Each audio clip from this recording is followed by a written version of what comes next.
Hello everyone, this is Renault, and today we're going to do reviewing a small mini-series in the Teenage Mutant Ninja Turtles book.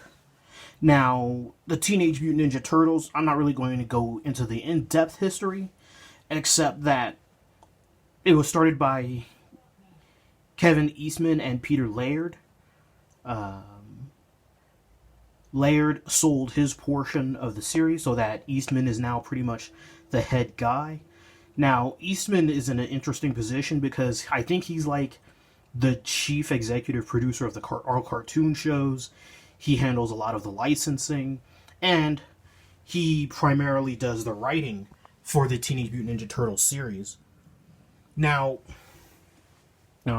I wasn't, obviously, like a lot of people, I was a huge fan of the series that was out in the mid 80s and into the early 90s.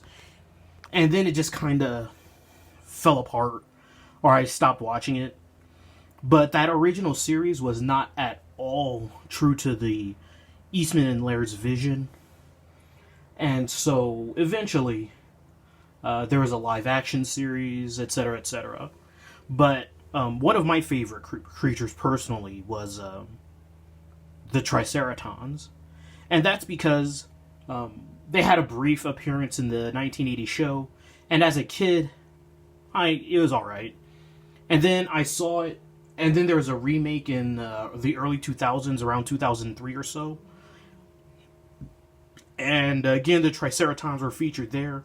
That 2003 series was much more faithful to the Eastman and Laird original vision. And now,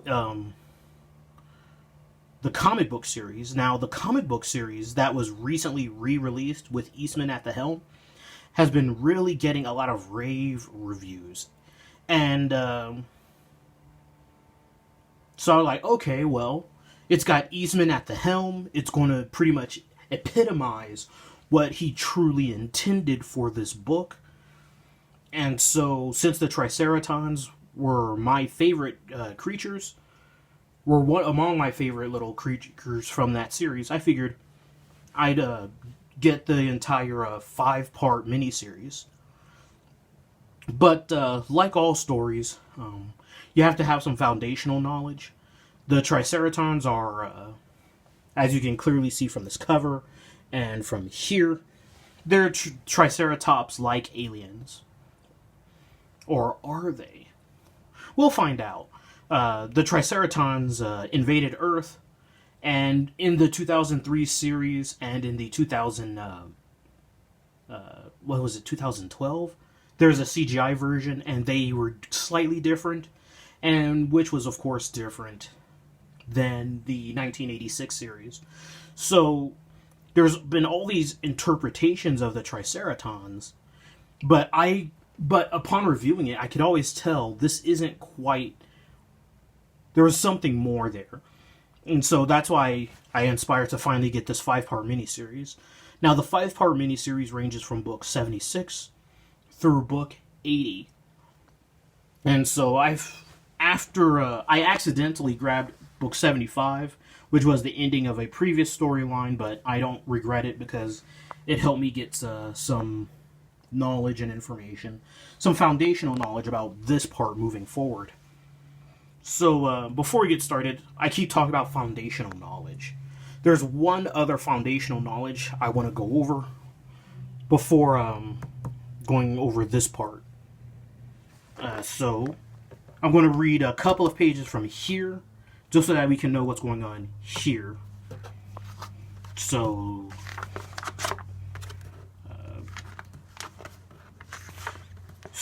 it doesn't really matter what the context is, just know that they're fighting a war. And it appears, even with reinforcements, King Zenter's sending, we are completely outnumbered, Commander. Agreed, Lieutenant Truck.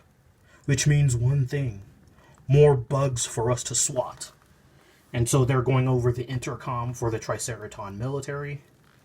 Listen up all Triceratons, this is Commander Zom. It appears our little holiday is over. I don't need to remind you that we're once again the vanguard against an impossible enemy, because that's nothing new for us. But this will be the last time we fight for a cause that is not our own. King Zenter has sworn to award us our very own world, our very own home, if we help the neutrinos squash these insects. Make no mistake, today we fight for more than honor. Today we fight for freedom. Charge! So basically, the king of the Zenter of the neutrinos has promised to give these Triceratons their own home world. So basically, they're a homeless, stateless society, just floating out in space with nowhere to truly go, and living off the well-being and benefit of others. But this is going to be the last time, or the final fight, because they're going to get their own home planet. So I'm going to skip the entire issue, and just, that's a prelude. Oh, just a second. Going to skip all the way to the end. Okay, so the battle is over. Everyone has won. I'm not really going to go into who they were fighting. It's not really important. So, King Zenter, Krang is vanquished, and my people's agreement to aid you against the malignoid swarm has been met. The only question remaining is, have you made your decision? I have, Commander Zom. Although General Krang is now gone, the testimony he shared during this trial still reverberates in my heart. His words were harsh, and the accusations and truth of them has caused me no small amount of distress.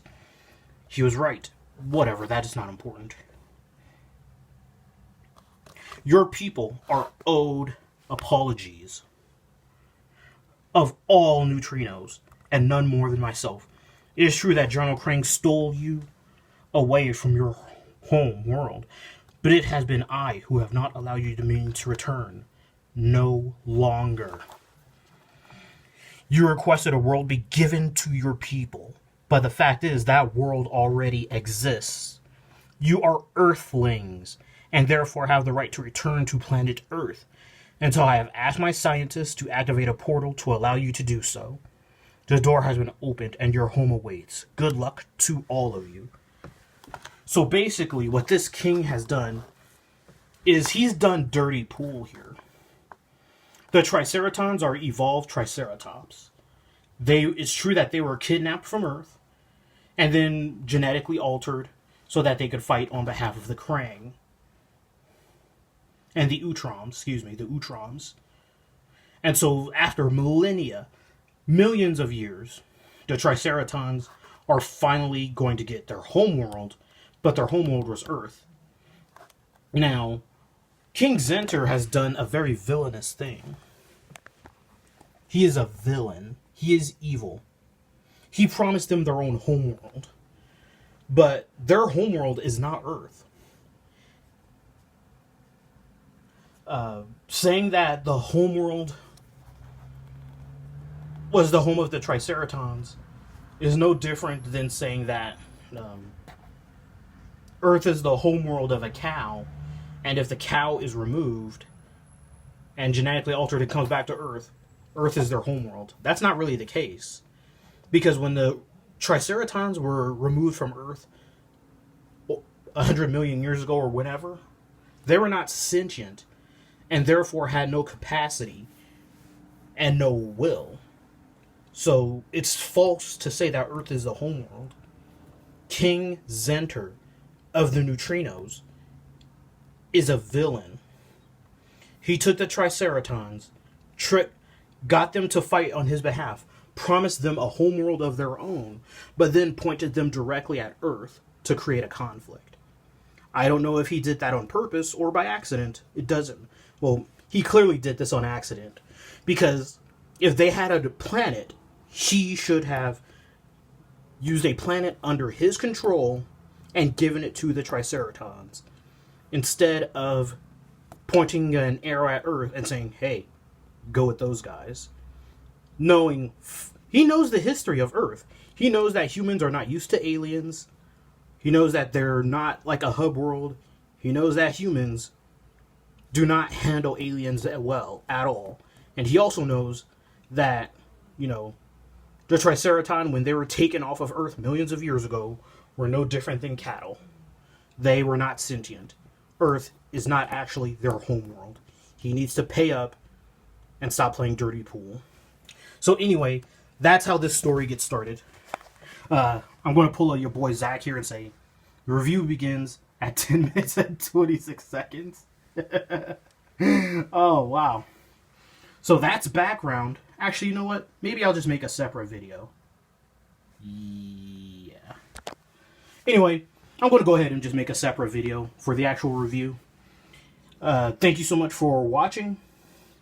And I'll be back very soon. Bye-bye.